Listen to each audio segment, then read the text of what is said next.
കഴിഞ്ഞ കുറച്ച് ദിവസമായി തലസ്ഥാനത്തുയരുന്ന ചോദ്യമാണിത്. നേരത്തെ നിശ്ചയിച്ച 4 പരിപാടികൾ വിവാദങ്ങൾക്കിടയിൽ മോഹൻലാൽ പൊതുവേദിയിൽ പ്രത്യക്ഷപ്പെടുമോ എന്നതായിരുന്നു സംശയം. ആ സംശയത്തിന് ഇപ്പോൾ ഉത്തരമായിരിക്കുന്നു.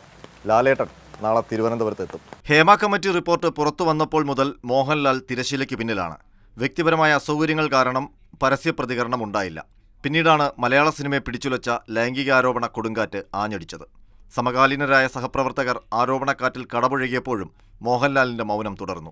സിനിമാ മേഖല ഏറ്റവും പ്രതിസന്ധിയിലേക്ക് കടന്ന നിമിഷത്തിലാണ് അമ്മ പ്രസിഡന്റ് സ്ഥാനത്ത് നിന്ന് മോഹൻലാലിന്റെ പൊടുന്നനെയുള്ള രാജി. പിന്നാലെ ഭരണസമിതിയിലെ കൂട്ടരാജി. എന്നിട്ടും മോഹൻലാൽ മാധ്യമങ്ങൾക്ക് മുന്നിലേക്ക് വന്നില്ല. ഇതിനിടെയാണ് നാളെ മോഹൻലാൽ തലസ്ഥാനത്തെത്തുന്നത്. ശ്രീകുമാരൻ തമ്പി പുരസ്കാര ചടങ്ങ്, കേരള ക്രിക്കറ്റ് അസോസിയേഷന്റെ ചടങ്ങ്, ബേബി ജോൺ അനുസ്മരണം അടക്കം 4 പരിപാടികളിലാണ് നാളെ മോഹൻലാൽ തലസ്ഥാനത്ത് പങ്കെടുക്കുന്നത്. എല്ലാം നേരത്തെ നിശ്ചയിച്ച പരിപാടികൾ. നഗരത്തിൽ മോഹൻലാലിന്റെ വരവറിയിച്ച് ഫ്ലെക്സുകളും നേരത്തെ നിരന്നു കഴിഞ്ഞു. ഇതിനിടെയാണ് വിവാദം കൊടുമ്പിരി കൊള്ളുമ്പോൾ മോഹൻലാൽ വരുമോ എന്ന ആശയക്കുഴപ്പമുണ്ടായത്. ഒടുവിൽ നാളെ ചടങ്ങുകൾ നടക്കാനിരിക്കെ മോഹൻലാലിന്റെ ഉറപ്പ് വന്നു. ലാലേട്ടൻ നാളെ എത്തും തിരുവനന്തപുരത്ത്. ഒരുപാട് പേർക്ക് ഇതിന്റെ ഒരു സംശയം ഇപ്പോഴും നിലനിൽക്കുന്നുണ്ട്. ഒരുപാട് പേര് രാവിലെ വിളിച്ചു ചോദിച്ചു, മോഹൻലാൽ എത്തുമോ.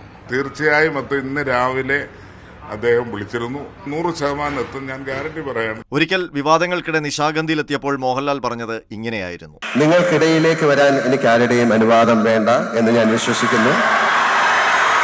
കാരണം ഞാൻ കഴിഞ്ഞ 40 കൊല്ലത്തിലധികമായി നിങ്ങൾക്കിടയിലുള്ള ഒരാളാണ്. നാളെ വൈകിട്ട് നിശാഗന്ധിയിലാണ് മോഹൻലാൽ പങ്കെടുക്കുന്ന പൊതുചടങ്ങ്. മോഹൻലാലിന്റെ പ്രതികരണം ഉണ്ടാകുമോ, അതോ അന്നത്തെ പോലെ ആരാധകരെ തൃപ്തിപ്പെടുത്തുന്ന ഒരു ഡയലോഗാകുമോ? ഏതായാലും കാത്തിരിക്കുകയാണ് തിരുവനന്തപുരവും ആരാധകരും മോഹൻലാലിന്റെ പരസ്യ പ്രതികരണത്തിനായി. R Ananthakrishnan, Mathrubhumi news, Thiruvananthapuram.